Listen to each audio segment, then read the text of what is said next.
कि स्वास्थ्य अच्छा होना चाहिए, कोई बताएगा कि रोजगार आना चाहिए, कोई बताएगा कि उद्योग बनना चाहिए, कोई कहेगा कि नहीं भैया जब तक करप्शन नहीं रुकेगा तब तक कुछ नहीं हो सकता है। लेकिन अब सब बात को अगर एक सूत्र में बांधना हो तो अच्छी सरकार होनी चाहिए।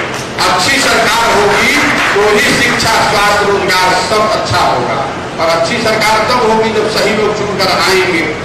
दूसरा एक और पहलू, सुशासन या सुराज जो नाम है, किस चीज को सुशासन माना जाए। जब ये शब्द मेरे दिमाग में आया तो एक साल तक मैंने इस पर गहन चिंतन मनन कराया है।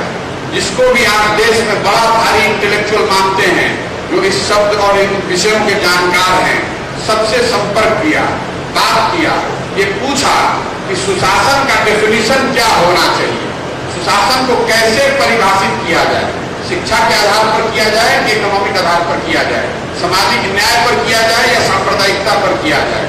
तो सारे चिंतन मनन के बाद जो बात निकल कर आई कि गांधी जी ने जो बताया, उस सोच से प्रेरित होकर वो सरकार जो जनता की इच्छा और अपेक्षा के अनुसार चले और उनके मानदंडों पर खरा उतरे, उसी को सुराज कह सकते हैं।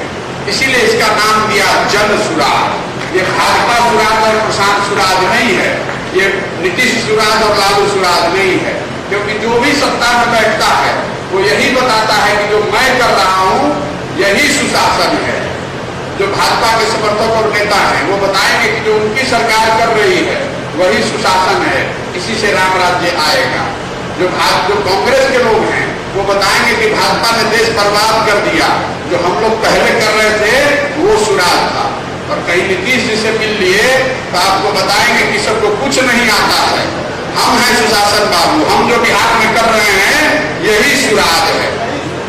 इसलिए व्यक्ति और दल से ऊपर उठकर जो जनता के नजर में सुराज है उसी को सुराज माना जाएगा।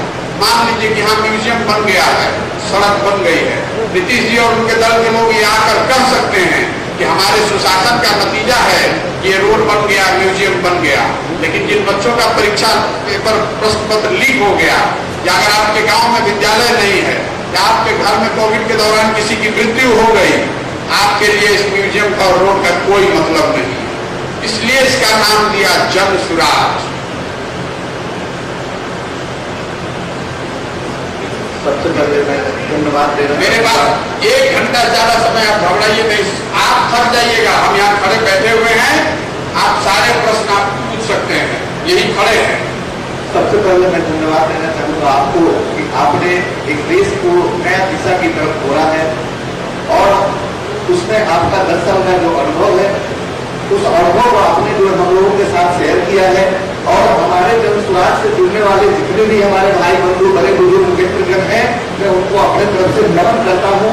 और एक बार एक जरूर मैं विश्वास दिलाता हूँ कि प्रशांत किशोर जी ने जो काम हमारे बिहार को नई बिहार की तरफ ले जाने के लिए जो किया है, इसका प्रश्न समस्या नहीं है।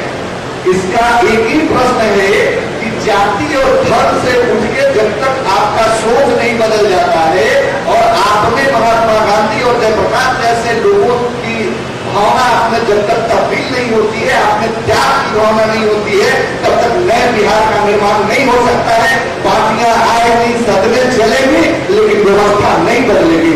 इसके लिए आपको आपस में अपना त्याग करने की प्रवृत्ति होनी चाहिए। और राजनीति करने के लिए जब तक आप अपने परिवार में अपनी दक्षता उपलब्ध नहीं करा सकते हैं तो न गांव में करा पाएंगे, न पंचायत में करा पाएंगे, न प्रखंड में करा पाएंगे, न जिला में कर पाएंगे, न स्टेट में कर पाएंगे, न देश में कर पाएंगे, न पूरे विश्व में कर पाएंगे।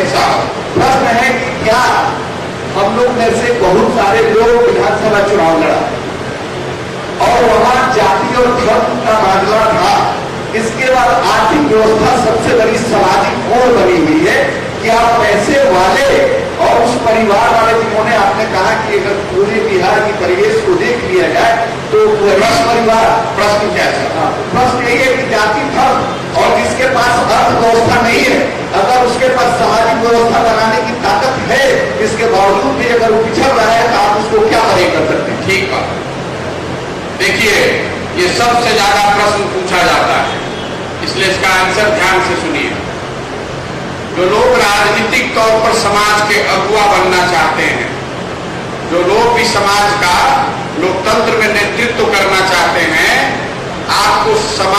अच्छाइयों और बुराइयों को समझकर उसका नेतृत्व करना है।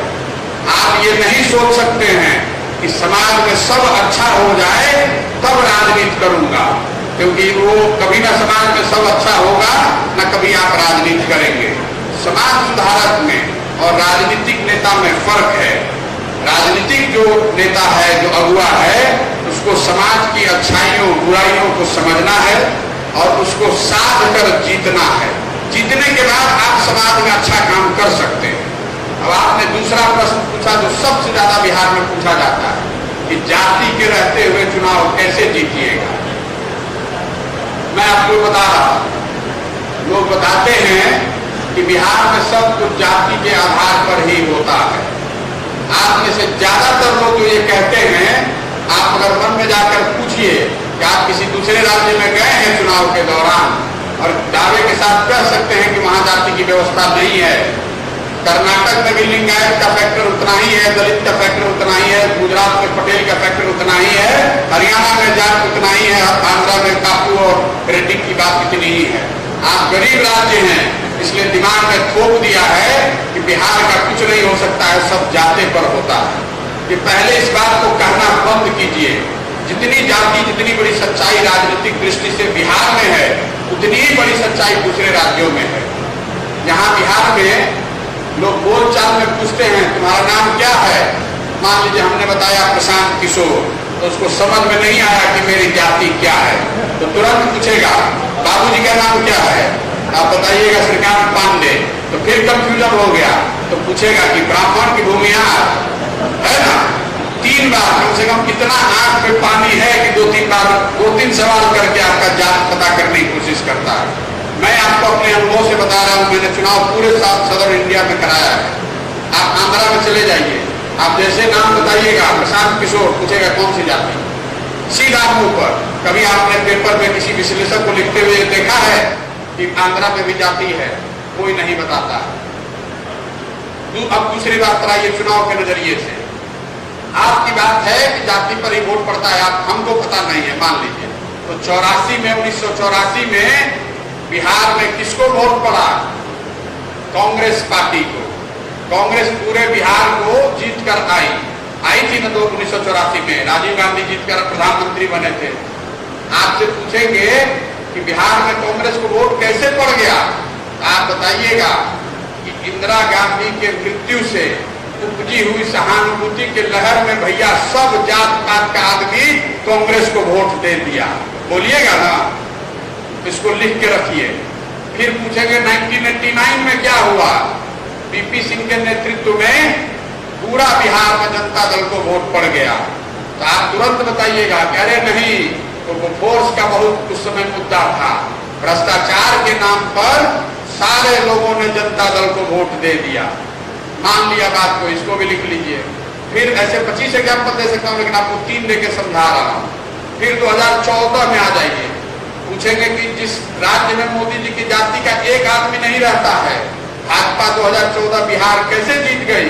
आप बताइएगा कि मोदी जी के नाम की लहर थी भैया, कुछ नहीं चला, जात पात सब लोग मिलकर वोट दे दिया मोदी जी के नाम पर।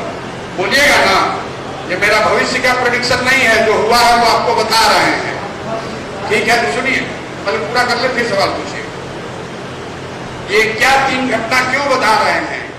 पहली एक घटना है और घटना से उपजी हुई सहानुभूति की लहर। दूसरा एक मुद्दा है भ्रष्टाचार और उससे उपजी हुई लहर। और तीसरा एक व्यक्तित्व है जिससे प्रभावित होकर लोगों ने जात पात से ऊपर उठकर वोट किया। ये आपको क्या बताता है कि समाज में वो ताकत है कि अगर कोई व्यक्ति, अगर कोई मुद्दा, अगर कोई घटना लोगों को कन्विंस कर ले जाए, लोगों का उस पर विश्वास हो जाए, तो समाज जातियों से ऊपर उठकर वोट करता है। करेगा नहीं, करके इसी बिहार के लोगों ने दिखाया है। होता यह है कि चुनाव में आप भी वैसे ही दिख रहे हैं जैसे हम दिख रहे हैं, तो जनता कहती है कि दोनों तो एक जैसा है, चलो अपने जाते वाले को दे देते हैं, है ना। तो दोनों जब एक ही जैसा दिखेगा तो स्वाभाविक है कि लोग जात वाले को वोट दे देंगे। और आप वोट जब जात के नाम पर मांग रहे हैं तो दूसरे जात का आदमी आपको क्यों वोट देगा? कोई नहीं देगा।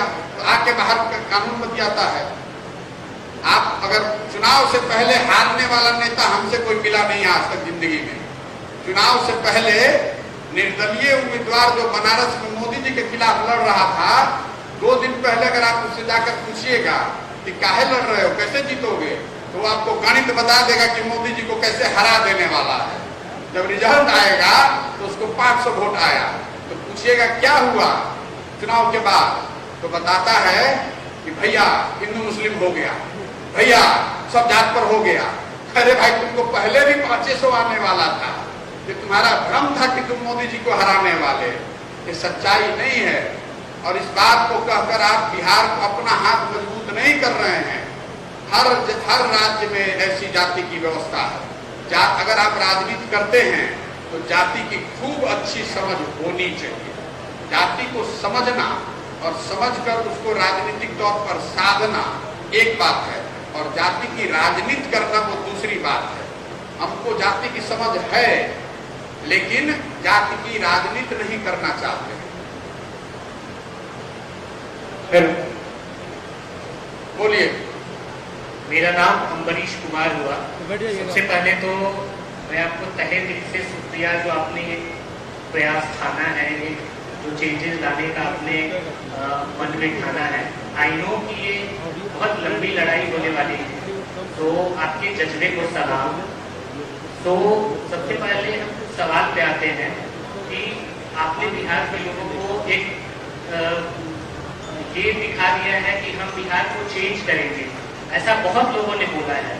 आपने ऐसा क्या लोग बिलीव करेंगे? बिकॉज जो इंटेलेक्चुअल कुछ पढ़े लिखे लोग जो बाहर वर्क कर रहे हैं वो ये जानना चाहते हैं कि प्रशांत किशोर जी ऐसा क्या करेंगे जो कि हम उन पे बिलीव करें। सरकार तो अभी भी है, चल रही है। जैसा कि मैं एक एग्जाम्पल देता हूँ, मैं भी बेंगलोर में पढ़ता था, बिहारी सबसे लोग बहुत परेशान था, तो लोग मुझे मैं बोलता था कि मैं बिहार को चेंज करूंगा, तो लोग मुझे बोलते थे तुम क्या करोगे ऐसा, तो मैं मजाक में बोलता था कि मैं बिहार में एक ऐसा कंट्री बनाऊंगा जहां तुम लोगों को आने के लिए वीजा का जरूरत पड़ेगा, उसके बॉर्डर्स लेजर से बने होंगे, दीवार सोने का बनाऊंगा। So this all are imaginary, you can मतलब समझ सकते हैं। सो आप ऐसा क्या करेंगे, उस पर हम 2 सब चीज आपका आगे का प्लानिंग जानना चाहेंगे। दूसरा, बिहार के जो कुछ लोग हैं जो कुछ बेसिक चीज से परेशान हैं, जैसे सरकार ने तो रोड बना दिया, साफ कर दिया, लोग गुटखा खा के थूक देते हैं। क्या आपके पास ऐसा कोई डेटा है कि उस गुटखा साफ करने में कितना पैसा खर्च हुआ? या किसी कॉलोनी में रोड बन गई जहां ट्रक्स अलाउड नहीं है बालू आने के लिए और वो नाला 4 जगह टूट गया, आपके पास ऐसा कोई डेटा है? या आगे आप लोगों को कैसे कन्विंस करेंगे कि इन परेशानियों से आप? ठीक बात। 2 बात समझिए, लोकतंत्र में स्थिति को बदलने की जो जिम्मेवारी है वो लोगों की है। तो मैं दूसरों से अलग क्या कर रहा हूं? सबसे पहले जैसे संविधान में ऊपर लिखा हुआ है, पहला प्रस्तावना शुरू होता है वी द पीपल। मैं प्रशांत किशोर नहीं, मैं आरजेडी जेडीयू नहीं, मैं बीजेपी नहीं, मैं कांग्रेस नहीं, वी द पीपल। कि पहले साल 2 साल लोगों को सुप्रीम मानकर उनसे जानना, सीखना, समझने का प्रयास करेंगे। दूसरा, बिहार के विकास के लिए जो 15 महत्वपूर्ण मुद्दे हैं, एजुकेशन, हेल्थ, कृषि, इंफ्रास्ट्रक्चर, रोजगार, ऐसे 15 पहलुओं पर 10 साल का खाका खींचने के लिए 250 लोगों को देश विदेश से मैंने इकट्ठा किया है, पैसा देकर नहीं। दुनिया भर में बिहार के लोग भरे पड़े हुए हैं। मैं हार्वर्ड कैनेडी गया था बोलने के लिए 3-4 साल पहले, वहाँ 32 लड़के मिले। वो वहाँ के सबसे प्रसिद्ध, हार्वर्ड में मेडिकल कॉलेज है, वहाँ बायोटेक्नोलॉजी में रिसर्च करने वाले जो लड़के हैं उसमें सबसे ज्यादा बड़ी संख्या बिहार के लड़कों की है। ऐसे पूरे देश विदेश से 250 लोगों को इकट्ठा किया है, उनको बताया है कि भाई ये 15 साल का खाका, 15 सब्जेक्ट में जो बिहार को विकसित बनाने के लिए जरूरी है, इसका एक खाका खींचो। इसमें बताओ कि शिक्षा कैसे सुधारा जा सकता है, स्वास्थ्य कैसे बेहतर बनाया जा सकता है। लेकिन ये उन लोगों की सोच है, वो पब्लिक की सोच नहीं हुई। उसके लिए मैं प्रयास कर रहा हूं जो हर गांव-गांव जाने का। एक बार पदयात्रा खत्म हो गई, लोगों से मिल लिए, उनका सुझाव सब ले लिया, तो उनके सुझाव और ये जो एक्सपर्ट कमेटी बनाई है उनका ड्राफ्ट दोनों को मिलाकर बिहार के विकास के लिए 10 साल का ब्लूप्रिंट पब्लिक डोमेन में डालेंगे पदयात्रा खत्म होने के 1 महीने के अंदर। उसके बाद आपके और सब बिहार के लोगों को ये अवसर होगा कि आप पढ़िए कि शिक्षा, ये नहीं कहेंगे कि शिक्षा सुधार देंगे, ये भी बताएंगे कि शिक्षा को कैसे सुधारेंगे। उसमें सजेशन दीजिए, कमेंट कीजिए, क्रिटिसिज्म कीजिए। अगर अच्छा लगे तब जुड़िएगा। पार्टी तो बना नहीं रहे हैं, वोट मांग नहीं रहे हैं, हड़बड़ाइए नहीं, क्योंकि एक दिन में इसको नहीं किया जा सकता है। मेरा जो अनुभव है इसको कोई आदमी, एक व्यक्ति नहीं कर सकता है। एक बार नीचे, मैं अभी गया था वैशाली, आपने यहाँ सुपर 30 का एग्जाम्पल सुना होगा, रोज किससे कहानियां आप पढ़ते हैं। मैं आपको बता रहा हूँ कि समाज में कैसे अच्छे अच्छे लोग हैं। मैं वैशाली गया, वहाँ एक शिक्षक है जिनको सब लोग गुरुजी बताते हैं, यंग लड़के हैं, 40 साल 45 साल के होंगे। वो एक संस्था चला रहे हैं जिसमें 5000 बच्चों को 5000 बच्चों को कॉम्पिटिटिव एग्जाम के लिए बिल्कुल निःशुल्क में पढ़ाया जा रहा है, बिल्कुल निःशुल्क, एक भी पैसा नहीं। 900 बच्चे वहां से कम्पीट करके आज अलग अलग सेवाओं में हैं। कोई नहीं जानता है, कोई पत्रकार खबर नहीं कर रहा है, और उसको नीचे समाज के लोगों ने, जो लड़के नौकरी मिल गई वही वापस आकर कोई पंखा लगा रहा है, कोई बेंच लगा रहा है। मैं वहां गया था, मुझे सामने दिखा 1000 बच्चे जमीन पर बैठ के, समाज के सबसे गरीब तबके से आने वाले लोग, ये काम हो रहा है। बिहार के हर पंचायत में आपको ऐसे एग्जाम्पल मिल जाएंगे, शिक्षा के लिए, स्वास्थ्य के लिए, समाज सुधार के लिए, सफाई के लिए, अलग अलग स्तर पे। जरूरत यह है कि उन लोगों को पहचाना जाए, उनसे उनको जोड़ा जाए, उनको मौका दिया जाए। कोई एक आदमी प्रशांत किशोर समझा नहीं सकता है। इस भावना को मन से निकालिए कि प्रशांत किशोर आएंगे तो सुधार देंगे, इसी का लोग फायदा उठाते हैं। मैं अभी कुछ दिन पहले, मुझे मुखिया जी लोग मिलने आए थे, पूरे राज्य के बड़े परेशान हैं, नीतीश जी की सरकार ने उनका सब पावर ले लिया है। हमको बताया कि भैया 8000 से ज्यादा मुखिया हम लोग हैं, आपके मंच के संस्थापक सदस्य बनना चाहते हैं। हमने कहा बहुत बढ़िया बात है, बताइए आपको क्या चाहिए। उन्होंने कहा कि 4-5 टिकट हम लोगों को मिलना चाहिए, मुखिया लोगों को। मैंने उनको बताया कि यही स्थिति है जिसकी वजह से आपकी ये दशा है। अगर आप 8000 मुखिया साथ में आकर दल बना रहे हैं या दल बनाने में कंधा लगा रहे हैं, तो दल के संविधान में ही लिखिए कि कम से कम 10% टिकट जो है वो पंचायती राज से जीत कर आए हुए लोगों को मिलेगा, ताकि आपको प्रशांत किशोर का चेहरा न देखना पड़े। आज मैं खड़े होकर जो बोल रहा हूँ, कल आपके सहयोग से जीतकर ऊपर चला जाऊंगा तो सबसे पहले प्रश्न करने वाले का लिए दरवाजा बंद कर दूंगा, भैया इनको आने मत देना, ये आएंगे तो बहुत टेढ़ा बेड़ा सवाल पूछेंगे। इसलिए व्यवस्था बनाते समय ही उसको ऐसा बनाया जाए कि कोई आदमी उसको हाईजैक करके भागने ना पाए, उसमें प्रशांत किशोर भी इंक्लूड होना चाहिए। आदरणीय प्रशांत किशोर जी को धन्यवाद। मैं ऋषि कुमार भाट विधानसभा से, मेरा प्रश्न है सर कि गांव के लोग हो गए, प्रशांत किशोर कैसे बने? भैया मैं भी गांव से ही आता हूँ, यही सरकारी स्कूल से पढ़ा हूँ। मेरे पिताजी डॉक्टर थे, लेकिन हमारे दादा बैलगाड़ी चलाते थे। ऐसा नहीं है, लोग बता रहे हैं, आपने बताया कि धन बल नहीं है, बाहुबल नहीं है। हमारे पास तो धन बल बाहुबल नहीं है, लेकिन ऐसी जगह बनाइए कि कोई धन बल वाला सामने खड़ा नहीं हो सकता है। कितना भी धन लाइएगा तो हमारे सामने चुनाव में टिक नहीं पाइएगा धन के मामले में। इसलिए नहीं कि हमारे अकाउंट में पैसा है। आज देश में 6 चीफ मिनिस्टर ऐसे हैं जो चीफ मिनिस्टर उनके बनने में हमने कंधा लगाया है। हमको जरूरत पड़ेगी तो टिकट नहीं बेचना है, हमको उनसे कहना है कि हमारी मदद कीजिए एक नई चीज बनाने में, और लोग मदद करेंगे। समाज में काम कीजिए, समाज नेता बनाता है। दिक्कत ये है कि जितने यूथ है, जितने युवा लोग हैं, आपको नेता बनने का रास्ता ही गलत मिल गया है। आप किसी नेता के साथ चिपक जाते हैं, सोचते हैं कि इनका झंडा लेके घूमे, भैया को पानी पिलाएं, इनका जिंदाबाद मुर्दाबाद करें, फिर कुछ दिन के बाद हमको ये जगह दे देंगे। अरे वो बेवकूफ है भैया कि अपना जगह छोड़कर आपको दे देंगे। कभी ऐसा हो सकता है? 10 साल के बाद उसको लगता है कि अब आपका आकांक्षा बढ़ने लगा तो आपको सबसे पहले धक्का मार के बाहर करता है, तो फिर आप कहते हैं कि हमने बड़ा ठग लिया, 10 साल मेहनत कर रहे थे, इनके साथ लगे हुए थे, इन्होंने हमारी मदद नहीं की। अरे भाई, आप गलत ट्रेन पर चढ़ के जा रहे थे। देखिए, नेता जो है वो समाज बनाता है। एक बार आप नेता बन गए तो कोई पॉलिटिकल पार्टी या नेता आपको चुनकर एक बड़ा प्लेटफॉर्म दे सकता है। कोई नेता और पार्टी किसी को नेता नहीं बना सकती है। टिकट किसको मिलता है? जिसको समाज में नेता माना हुआ है। नेता समाज बनाता है, कोई फॉर्मूला नहीं है। जिस समाज को आप रिप्रेजेंट करना चाहते हैं उसके लिए कम से कम अवेलेबल होइए। हम आकर आपको पैसा नहीं दे रहे हैं, आपकी समस्या नहीं सुलझा रहे हैं, आपको रोजगार नहीं दे रहे हैं, पैसा नहीं दे रहे हैं, आप क्यों सुनने आए हैं? हम यहाँ पर प्रश्न आपका जवाब देने के लिए खड़े हैं। आप अपने गांव में भी लोगों के लिए खड़े होइएगा तो बात आपको समझ में आए कि लोग मानेंगे कि ये ठीक आदमी है। नमस्कार सर, मेरा नाम मयंक शेखर हुआ सर। मैं पहले आपको धन्यवाद करना चाहूँगा, बहुत बहुत बधाई देना चाहूँगा कि आप बिहार आए और यहाँ पे अपने काम करने की ठानी। और मैं आपको एक चीज बता रहा हूँ जी, ये मैं कोई बधाई का पात्र नहीं हूँ। इस मिट्टी का कर्ज भी है, बिल्कुल ऐसी मिट्टी से उठ कर गए हैं। अगर हमारे जैसा आदमी, हम जब स्कूल से निकले होंगे कॉलेज से, तो किसी दूसरे बच्चे की तरह सोचते थे कि 20,000 रुपए की नौकरी मिल जाए। अगर वहां के मुकाबले जहां पहुंच गए हैं, अगर हमारी हिम्मत नहीं होगी, अगर हम नहीं प्रयास करेंगे तो कौन दूसरा हिम्मत करेगा प्रयास करने की? बिल्कुल सही बात है सर, हम किसी पर एहसान नहीं कर रहे हैं।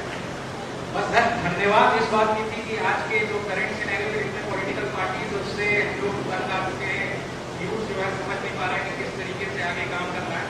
आप आके सर उस वैकेंट स्पेस को भर रहे हैं जो बहुत जरूरी था, इसलिए सर आपको धन्यवाद दे रहे थे। और दूसरी बात सर, क्वेश्चन मेरा है सर, जैसे जितने भी आपने मूवमेंट की बात की, जैसे 1984 में जो इलेक्शन हुआ या 1989 में हुआ या मोदी जी का 2014 में इलेक्शन हुआ, सबके पीछे कोई ना कोई एक इम्पोर्टेंट मुद्दा था। शायद 1984 में जैसे इंदिरा गांधी जी की मृत्यु हुई या 1975 में जो जेपी आंदोलन, सबके पीछे एक बहुत ही इम्पोर्टेंट मुद्दा था जो लोग तंग आ चुके थे और लोग उस मूवमेंट से जुड़े।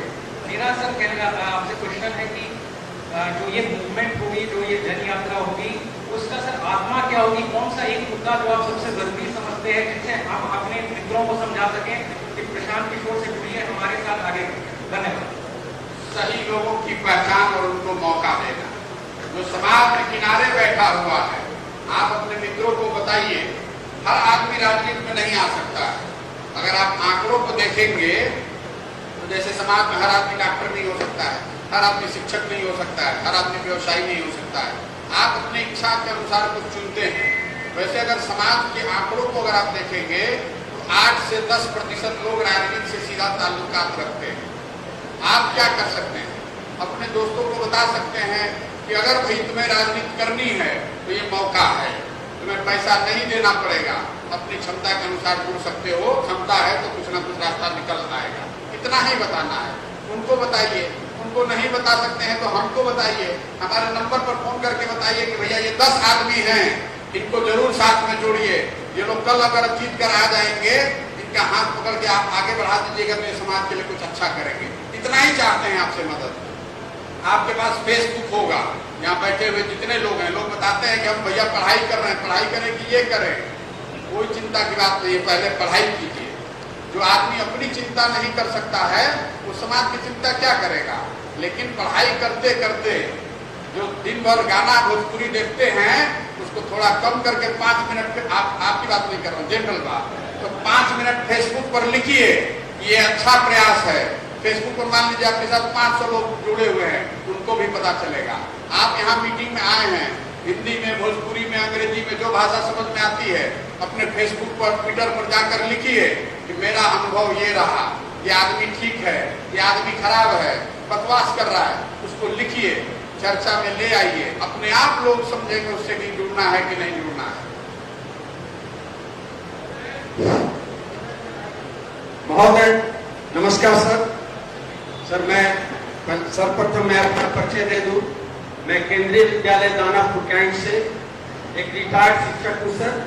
मैं विद्यार्थी जीवन से सोशल एक्टिविस्ट रहा हूँ और हजारों टीचर रिटायर करते हैं, लेकिन सोशल एक्टिविस्ट के रूप में रिटायरमेंट के बाद एक्टिव रहते हैं हजारों में एक। तो सर मेरा पहला सवाल तो यही होगा, केवल 2-3 बातों में कहूंगा कि क्या जेपी आंदोलन के तरह जेपी आंदोलन भी व्यवस्था परिवर्तन के नाम पर हुआ और उनके चेले चपाटी आज तक शासन कर रहे हैं, आप कह चुके हैं, इसलिए इस बात को मैं पुनः दोहरा दे रहा हूं, तो वही हासिल नहीं होनी चाहिए। ये मेरा पहला प्रश्न। दूसरा प्रश्न है, मैं सोशल एक्टिविस्ट के रूप में मेरे पास 5 मुद्दे हैं, बहुत सारे लोग मुद्दे बात कर रहे हैं सर। मैं अपनी समाज का एक संगठन करता हूँ, एक संगठन भी चला रहा हूँ, इसमें मेरी लिखी हुई पुस्तिका है, सारा इसमें डाटा है, सारा एजेंडा है, लेकिन 5 एजेंडा मैं चर्चा करना चाहूंगा। वो सरकार बनाने के बाद भले आप करें, लेकिन 1-2 पर तो आपको फोकस करना जरूरी होगा। तो पहले मैं उसी को बताएगा क्या कि वर्तमान चुनाव प्रणाली एक तरह से वो लोकतंत्र को विफल कर रहा है, ये मेरी मानना है, सही बात है, लोकतंत्र को विफल।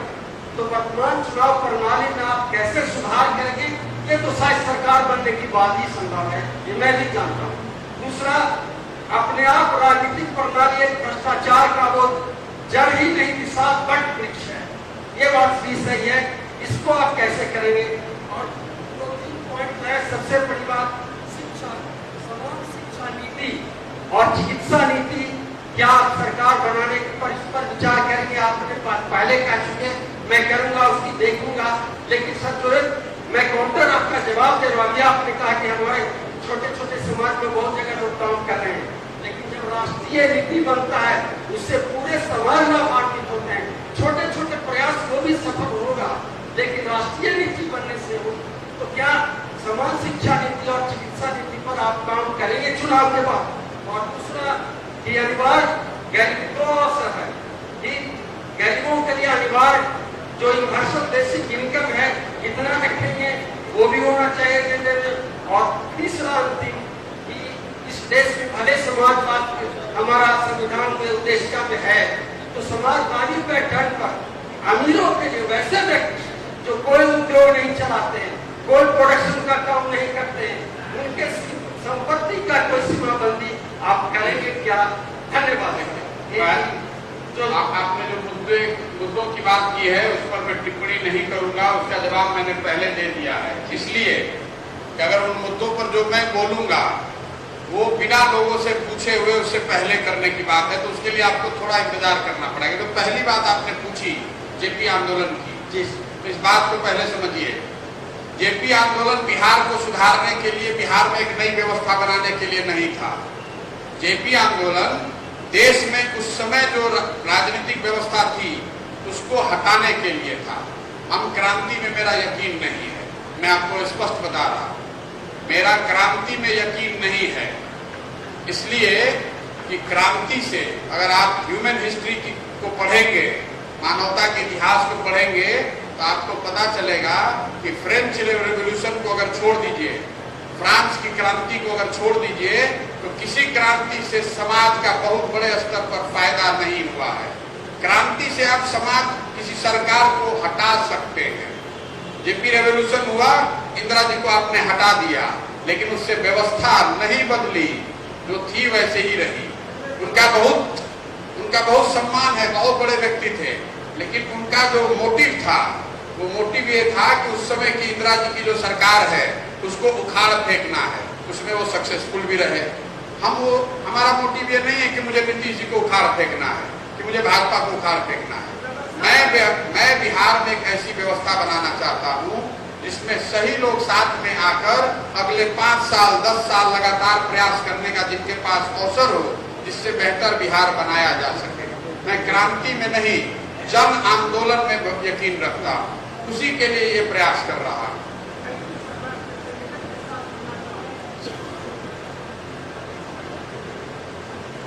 प्रशांत जी, आपको बहुत बहुत धन्यवाद पहले तो इस काम के लिए। मैं एयरफोर्स ऑफिसर हूँ, विंग कमांडर हूँ, उमेंद्र त्रिपाठी मेरा नाम है, पटना जिले से हूँ और आपसे ट्विटर पे भी जुड़ा हुआ हूँ। मैं चीज़ों को देखता हूँ, अपनी बहुत सारी बातें बखूबी बता दी, अपने प्लान भी रखे। हमारे मन में ये सवाल था कि आप दल का निर्माण करेंगे, उसका भी आपने क्लैरिफाई कर दिया कि पहले मंथन करेंगे उसके बाद ही करेंगे, और वो सही भी है। और मैं भी मानता हूँ कि इस मिट्टी का कर्ज है। तो आज आपके सामने मैं ऐलान कर रहा हूँ मैं एयरफोर्स की नौकरी से रिजाइन दूंगा और आपके साथ जुड़ जाऊंगा। बहुत बहुत प्रशांत जी, मैं शशि शेखर प्रसाद सिन्हा सीतामढ़ी का रहने वाला हूँ और बहुत छोटी सी उम्र में हमने जेपी आंदोलन में भाग लिया और कैरियर को बर्बाद किया। बहुत छोटी सी उम्र में मैं आपको बता रहा था कि क्रांति से करियर नहीं बनता है। नहीं, अपने कैरियर को, शैक्षणिक कैरियर को हम लोगों ने बर्बाद किया और हमारे ऐसे हजारों लड़के बर्बाद हो गए, क्योंकि संपूर्ण क्रांति को जितना मैं पढ़ा वो निचोड़ पर नहीं पहुंचा कि उनको क्या रहे थे संपूर्ण क्रांति में, ये मैं नहीं समझ सका, आज तक नहीं समझ सका है। और उनके जो बचे हुए उससे ज्यादा करप्ट पॉलिटिकल सिस्टम में भारत में कोई हुआ ही नहीं। जेल गया, क्या किया, कहां किया, सब देख रहे हैं। मेरा प्रश्न है कि अंग्रेज देश पर शासन किए, कांग्रेस की सत्ता आई, व्यवस्था नहीं बदला, वही अंग्रेज का सिस्टम कांग्रेस शासन ने अडॉप्ट कर दिया। फिर 75 में के बाद जो 77 में जो परिवर्तन हुआ, कांग्रेस का शासन जनता पार्टी ने अडॉप्ट कर लिया और फिर वो यही चल रहा है। अपने देश में जो आईएएस हैं, ये अपने को भगवान समझते हैं और आईएएस होने के बाद अपने बाप को भी नहीं पहचानते हैं। ये मैंने देखा है, अपने गांव में देखा है। अपने बाप से बात करने में उनको लज्जा होती है, शर्म होती है। तो ऐसी व्यवस्था में आप बदलाव के लिए क्या सोचते हैं? देखिए, एक बात। दूसरा प्रश्न है जो बड़ा गंभीर प्रश्न है कि राजनैतिक सत्ता धन प्राप्ति की एक इंडस्ट्री बन गई। लोग राजनीति इसलिए धन प्राप्त करने के लिए कर रहे हैं और अपने सामर्थ्य को दिखलाने के लिए कर रहे हैं और जनता को मानसिक रूप से बीमार बना दिया गया कि उसको हकीम की तरह जात पात धर्म इस सब में उसको बुझाया गया है। इससे निकालने के लिए बड़े प्रयत्न की आवश्यकता है समाज में। मैं 100 दिन से ऊपर आमरण अनशन कर चुका हूं। सत्ता से मैंने लड़ा है लालू यादव के शासन में। 2002 में जब मैं आमरण अनशन पर था तो वहां पर पहुंचे हुए लोग मुझको कहते थे कि ये पागल मर जाएगा, लालू यादव किसी की सोचता है फलना जात का है और लालू यादव इसको पहले मार देगा। मगर मैंने आमरण अनशन किया और दिग्विजय हुआ वहां पर अपने आत्मबल से। लोगों ने मुझको कहा और आज भी लोग बड़ा इज्जत करते हैं। तो मैं आपसे सहमत हूं कि निराश होने की जरूरत नहीं है, वहां लड़ाई लड़ने की जरूरत है। परंतु प्रशांत जी, सबसे बड़ी समस्या है कि हम लड़ाई पैसा कमाने के लिए लड़ने जाते हैं। हम भी बेईमान हैं, सेवा का भाव खत्म हो गया है। और आंदोलन के, स्वतंत्रता आंदोलन के बाद जो सत्ता आई, सारे नेता ईमानदार थे कांग्रेस के, इसलिए सत्ता पर लोग की उंगली नहीं उठ रही थी, उनके ईमान पर नहीं उंगली उठ रहा था। इसलिए आज गंभीरता से इन बातों को सोचने की जरूरत है कि वास्तविक व्यवस्था परिवर्तन के लिए और इन आईएएस और आईपीएस के चंगुल से बिहार को निकालने के लिए, क्योंकि ये सब विकास विरोधी है और बेईमान है। ठीक, देखिए, मैं आपका क्या, जहां जाता हूं बिहार में एक चीज आपको हर जगह सुनने को मिलेगी जो आप बता रहे हैं कि अफसरशाही हावी है। अब आप और हमको ये विचार करना चाहिए कि अफसरशाही क्यों हावी है। जो आपने आईएएस की बात कही, लेकिन गांव में जो कर्मचारी है, जो रसीद काटने वाला, वो भी बिना पैसे का काम नहीं कर रहा है। मैं नीचे गया तो लोग बता रहे हैं कि 40,000 का फिक्स है रेट। अगर आपको प्रधानमंत्री आवास योजना में पैसा चाहिए 40,000 रुपये देना पड़ेगा। जाति प्रमाण पत्र बनाना है, पैसा देना पड़ेगा। डिग्री सर्टिफिकेट निकालना है, पैसा देना पड़ेगा। सब लोग बताते हैं भैया अफसरशाही हावी है। मेरी समझ से अफसरशाही 2 वजह से हावी है। या तो जो जनप्रतिनिधि हैं वो नालायक हैं, उनकी जो काबिलियत है वो काबिल नहीं है कि अफसरशाही के ऊपर कंट्रोल रख सकें, या फिर उनके साथ वो शामिल हैं उस लूट की व्यवस्था में।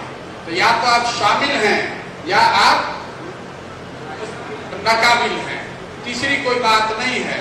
जब सही लोग चुनकर आएंगे, अगर कहीं दोनों भी हो सकता है, लेकिन अगर आप अफसर के थ्रू पैसा कलेक्ट कर रहे हैं तो अफसर तो आप पर हावी रहेगा ही। संविधान में तो जनप्रतिनिधि को ऊपर बैठाया गया, लेकिन जब आप बन गए वहां चेयर पर बैठ गए तो पहले अपने नीचे अफसर को बुलाकर कहते हैं कि पैसा का जुगाड़ कहां से होने वाला है, तो अफसर आप पर हावी हो जाता है।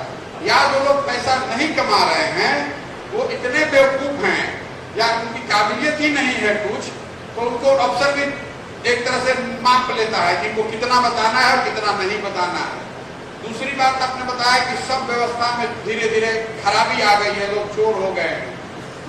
देखिए उसकी एक बड़ी वजह क्या है। मान लीजिए कि मैं आपका विधायक हूं, मैंने चोरी की, मैंने काम नहीं किया, तो आपने मुझे या जनता ने मुझे हटा दिया, तो हमको हटाकर आप चुनकर किसको लाए? इनको लेकर आए। ये कौन है जिनको 5 वर्ष पहले आपने मार के हटाया था, वही फिर आ गए। तो जब ये आए हैं तो अब 5 वर्ष का जो नुकसान हुआ है उसकी भी भरपाई करना चाहते हैं, इसलिए और तेजी से करप्शन करते हैं। और आपको दिखता ये है कि दिनों दिन समाज में करप्शन पॉलिटिशियंस में बढ़ता जा रहा है, क्योंकि जनता पागल नहीं है, जनता तो त्रस्त है। जो बहुत करप्ट उसको हटाता है, फिर जिसको लेके आता है वही है जो पहले करप्ट था, तो सोचता है 10 साल का जो नुकसान हुआ उसको भी जल्दी से पूरा करो, आगे फिर कहीं हटे उससे पहले वसूली कर लो, 10 साल फिर रहना है। 10 साल लोगों ने बहुत परेशान किया है, इसीलिए करप्शन की रफ्तार आपको दिखती है कि बढ़ती जा रही है। जो मैंने आपको बताया कि 1250 से 1500 परिवार के बाहर कोई है ही नहीं, उसी में से आप किसी को चुनिएगा, किसी को हराइएगा, किसी को जिताइएगा, अवसर ही नहीं है। अगर आप अपने को बेहतर मानते हैं या समाज आपको बेहतर मानता है, मान लीजिए कि आप गांव के मुखिया हो जाइएगा, तो जरूर उस जो अभी मुखिया है और अगर वो चोर है तो उसके मुकाबले कुछ आप अच्छा कीजिएगा।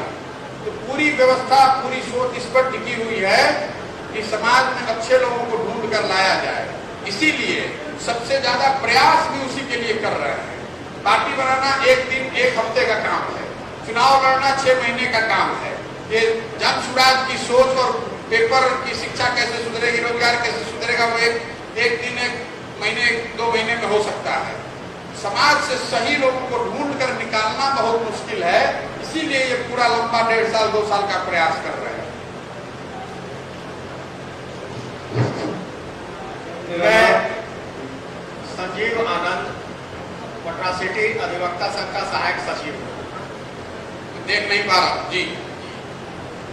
मेरा प्रश्न है कि अभी आपने जैसा कि बतलाया 1250 परिवार के सदस्य बिहार में है, सिर्फ वही घूम रहे हैं।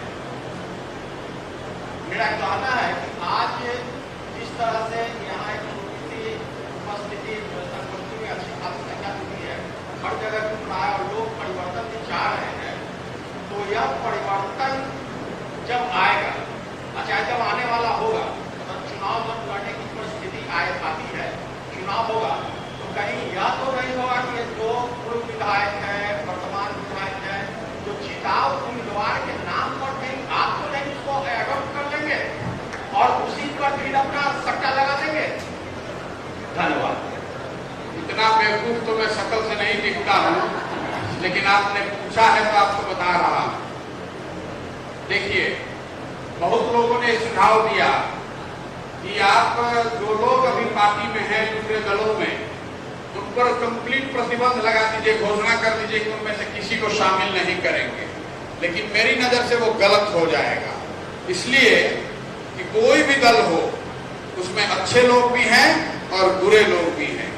अभी तो हमको सबको मौका देना चाहिए।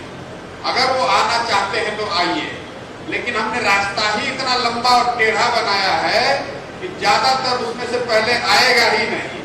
जहां मैं बताऊंगा कि 1 साल पैदल चलना है तो कौन चलने वाला है, पहले भागेगा, नहीं वो आने वाला है, उसकी चिंता मत कीजिए। और जो नीचे से मेहनत करके जाएगा फिर वही बात मुखिया जी वाली हो गई। आप पूछ रहे हैं कि आप नहीं दीजिएगा टिकट, दल का जो नेतृत्व होगा अगर वो सामूहिक रहे और लोकतांत्रिक रहे तो प्रशांत किशोर अगर मान लीजिए बदल भी जाए तो 4 आदमी जरूर मेरा हाथ पकड़ लेगा कि भाई मत करो ऐसा, तुमने पहले कहा था। प्रयास वही है, जब आप नींव डाल रहे हैं घर की, अगर नींव ठीक पड़ेगी तो ही उस पर इमारत बन पाएगी। कि टिपकारी करके और रिपेयर करके हमने 10 साल देख लिया दलों के साथ, होता नहीं है, बात बनती नहीं है। अभी हम बंगाल में चुनाव लड़ाए हैं, 142 नए लोगों को टिकट दिया है, लेकिन अगर आप मुझसे कहिएगा कि क्या एकदम व्यवस्था बढ़िया हो गई तो मैं ये दावा नहीं कर सकता हूं कि व्यवस्था अच्छी हो।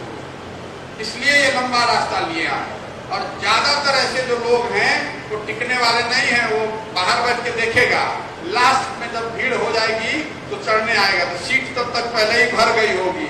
कोई गमछा डालकर रिजर्व करने वाला सिस्टम नहीं है ट्रेन में। हाँ हेलो, प्रशांत किशोर की जय हो, बिहार की जय हो। मेरा प्रश्न ये है कि सारे 1500-2000 फैमिली के लोग ही राजनीति में आ रहे, तो राजनीतिक में आने के लिए कौन सा बैकग्राउंड होगा, कितना एजुकेशन होगा? हम सर पटना में 30 साल से ऑटो चलाते हैं। जो लहर जो करेजा में आपका दर्द है वही लहर करेजा में मेरे भी दर्द है। ये व्यवस्था बदलनी चाहिए। इर्द गिर्द मेरे दोस्त यार जितने भी गांव से आए, कोई ना कोई पार्टी से ज्वाइन है, मगर हमारे तक कोई ऐसा पार्टी में नजर नहीं आया जिसमें मेरा नाम जा सके। इसमें आपकी एक नजर आए तो लगता है कि यहाँ से चिंगारी लग सकती है। बताइए क्या गरीब आदमी यहाँ तक पहुंच सकता है ये बदलने में? देखिए, आप अपने को गरीब बता रहे हैं, खड़ा होके ये सवाल हमसे कर सकते हैं, ये पहली परिवर्तन का निशानी है। मुखिया बन जाता है तो 4 गो गन लगाकर अगल बगल खड़ा होता है, आप उसके करीब पहुंच नहीं सकते हैं। सवाल पूछना तो छोड़ दीजिए, है ना? किसी विधायक से जाकर मिलने जाइए, 5-7 गन लगा के रखा है, जिसको कुत्ता भी नहीं काटने वाला है वो भी बता रहा है जैसे उसी को कोई मारने आ रहा है। हम यहाँ अकेले ही न चल रहे हैं, आप खड़े होकर हमसे सवाल पूछ सकते हैं, 1 बार नहीं 4 बार पूछ सकते हैं। यही परिवर्तन की शुरुआत है और इसी विश्वास से आप आए होंगे, उस विश्वास पर कायम रखना है। लेकिन मैं बार बार जो कह रहा हूँ, मेरे कथनी पर मत जाइए, मेरी करनी को देखिए और हम पर वो दबाव बना कर रखिए कि कोई गलती हो तो उस पर माफ मत कीजिएगा, तभी हम सही रास्ते पर रहेंगे। हेलो सर, मेरा नाम डॉक्टर विमलेश यादव पड़ेगा जी। मेरा नाम शुभ नाम डॉक्टर विमलेश यादव पड़ेगा। मैं शाहपुर विधानसभा भोजपुर जिला से हूँ।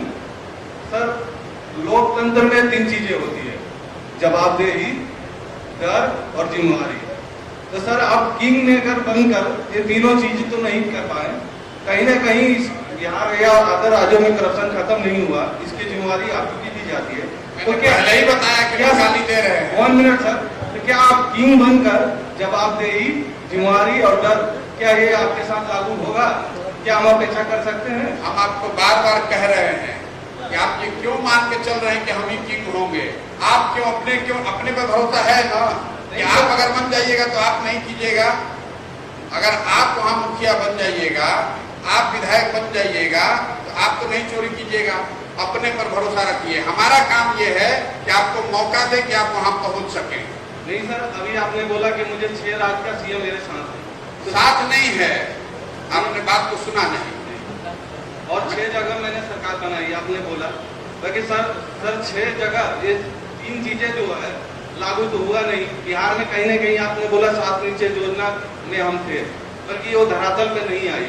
तो सर क्यों ना ये नहीं आई, इसका जिम्मेवारी तो कहीं ना कहीं आपकी भी तो बनती है सर। बिल्कुल बनती है, इसीलिए मैं सामने खड़े होकर पसीना बहा रहे हैं। क्या हम उम्मीद कर सकते हैं कि आगे आने वाले समय में आप उस चीज को जिम्मेवारी लेंगे? मैं 100 बार कह रहा हूँ तो मेरे पर भरोसा मत कीजिए, आप सुन ही नहीं रहे हैं बात। तो सर किस पे भरोसा किया जाए? अरे जिस पर हो उसको कीजिए, हम आपसे वोट मांग नहीं रहे हैं। वोट मांगने की बात सुनिए, लोकतंत्र में भरोसे का मतलब क्या है? आप उनको वोट दीजिएगा, आपसे पैसा मांगेंगे, अपने नाम का झंडा बैनर लगाने के लिए कहेंगे। तीनों में कोई चीज आपको कहे हैं? आपसे वोट मांग नहीं रहे हैं, नोट मांग नहीं रहे हैं, अपने नाम का झंडा बैनर लगाने के लिए कह नहीं रहे हैं। खाली ये कह रहे हैं इस बात को सुनिए, अच्छा लगे, वोट तो 3 साल के बाद होगा ना, तब तक भरोसा होगा तो दीजिएगा, नहीं तो जिसको वोट दे रहे हैं देते रहिए, उसमें दिक्कत क्या है? नहीं सर, तो क्या आप ये जन स्वराज बनाए हैं तो क्या नेक्स्ट मैंने आगे चलकर किसी पार्टी को आप सपोर्ट कीजिएगा या खुद का पार्टी बनाइएगा? कहीं ना कहीं तो किंग बनना है ना सर। अब आप ही की सोच है, अगर किंग ही बनना होता और दल के साथ गठबंधन करना होता तो करने में 5 दिन लगता है बिहार में, नहीं तो 5 दिन लगता है। 2 जून को आए, 2 जून 2015 में आए थे, कल तो यार सवाल कर रहे मुझे बोल लेने दीजिए। 2 जून 2015 में आए थे, नवंबर में सत्ता बन गई उस गठबंधन का जिसके साथ थे, उसके लिए 4 साल पसीना बहाने की जरूरत नहीं है, इस बात को समझिए। सर डेमोक्रेसी में, एक मिनट सर, एक क्वेश्चन है, डेमोक्रेसी में सर। हाँ हेलो हेलो, मेरी आवाज आ रही है आप तक सर? जी साहब। जी हाँ, सबसे पहले मैं आपका स्वागत करूंगा एक नए कदम उठाने के लिए, बिहार को नया मौका के देने के लिए मैं आपका स्वागत करता हूं। मैं अपने बारे में बता दूं, मैं गोपाल कृष्ण और मैं पटना में रहता हूं, लेकिन ऐसे मेरा घर बाढ़ के पास है और मैं प्रोफेसर से इंजीनियर हूँ और मैं 5-7 साल अमेरिका में बिताया, मैं कैलिफोर्निया में था और न्यूयॉर्क वगैरह में रहा और उसके बाद 3-4 साल में लंदन में भी रहा। तो पिछले 10 साल से बाहर था, लेकिन मैं बाहर फिजिकल था, मेंटली बाहर नहीं था। मेंटली मैं राजनीति से जुड़ा हुआ रहा और हर चुनाव वगैरह वगैरह पर जो हो सकता था मैं उस पर नजर रखता था। तो जब आपने डिस्कशन किया और मैं मौजूद पटना में था तो मैं सोचा कि मुझे आना चाहिए, इसलिए मैं आपके पास आया और मुझे मिलने का मौका दिया गया। इसके लिए मैं आपका सबसे पहले धन्यवाद देना चाहूँगा। मेरा एक सवाल, बहुत छोटा सा सवाल है कि गुलामी 2 तरह की होती है, एक शारीरिक गुलामी और एक मानसिक गुलामी। अभी मैं जो देख रहा हूं पिछले 8 साल से, जो मैं देख रहा हूं कि भारत के इतिहास में 40 सांसद बीजेपी जेडीयू के हैं, मौजूदा सरकार बिहार में उनकी है और केंद्र में उनकी सरकार है, 92 है उनकी सरकार। उसके बावजूद भी बिहार में फैक्ट्री तक नहीं लगा। तो क्या मैं ये मानूं कि 40 सांसद थे ये मानसिक गुलाम है? शारीरिक गुलाम तो गरीब होता है, मानसिक गुलाम शिक्षित होता है। और मेरा जो सर्वे कहता है, मेरा जो आकलन कहता है कि जो शिक्षित लोगों ने बिहार की धरती से सब कुछ किया, सीखा और बिहार को धोखा देने का काम किया और बिहार के हक के लिए लड़ाई नहीं लड़ा। आपसे भी अभी मैं कैसे कह सकता हूँ, क्योंकि अभी तो आप आए ही, 10 साल बाद मैं कहता हूँ कि प्रशांत किशोर जी ने कहीं ऐसा तो नहीं कि मानसिक गुलामी को भी कर रहे हैं। मैं एक चीज कहना चाहूंगा कि इस कलयुग में आप हरिश्चंद्र मत ढूंढिए, आप ढूंढिए एक ऐसा चीज जो बीच बीच का रास्ता हो। जैसे मान लीजिए मैं बेंगलोर और हैदराबाद में काम किया, बेंगलोर और हैदराबाद में काम किया, हो सकता है कि कोई सॉफ्टवेयर पार्क बनाने में नेताओं ने कमाया होगा, रियल एस्टेट ने कमाया होगा, लेकिन उसका एक और पर्पस है, जो जॉब भी आएगा। तो हम ये कहेंगे आपसे कि कभी भी मानसिक गुलामी नहीं कीजिएगा, ये आत्मा को दूषित करता है। ठीक है सर, सुझाव आपका सर मात्रे पर संपर्क में आप रहें जी, और आगे सुझाव भी देते रहे और दबाव भी बनाकर रखें। देखिए अभी सारे प्रश्न मैं कोशिश कर रहा हूँ कि 1 घंटे से आपको बता रहा हूँ, सारे प्रश्न तो खत्म नहीं होंगे जी। आपसे जैसा मैंने शुरू में बताया कि आप परिचय कर रहे हैं जी, मेरे से बातचीत आप करते रहिए जी जी। मैं ऐसी मीटिंग रोज तो नहीं, लेकिन हर दूसरे तीसरे दिन पटना में करता हूँ जब रहता हूँ, तो आइए मिलिए, सवाल कीजिए जी। आप मेरे से ट्विटर पर भी डायरेक्ट सवाल डेली पूछ सकते हैं, मैं राजी उसका जवाब देता हूँ मुझसे। इसके अलावा फोन नंबर है मेरा, ऑफिस का फोन करके भी व्यक्तिगत तौर पर आप हमसे मिल सकते हैं या अपने गांव, अपने घर, अपने ऑफिस बुला सकते हैं। मेरा कहना एक सलाह है जो बहुत कीमती है कि बिहार का शोषण किया गया और शोषण करने वाले जब आप ऊपर गौर करेंगे ना, किस जात के हमको नहीं मालूम, पर वो शिक्षित लोग। ठीक है, वो बिहार के कॉन्टेक्स्ट में नहीं, हर जगह ऐसा ही है। जो समाज में ऊपर आ गया वही ना शोषण करेगा। अब लास्ट एक सवाल लेंगे जो ले, उसके बाद अब देखिए, अब तो पूरा ऐसा तो फिर रात में 9 बजे तक बैठे रहेंगे। मैं इसके बाद एक और मीटिंग है मेरी, बोलिए बोलिए।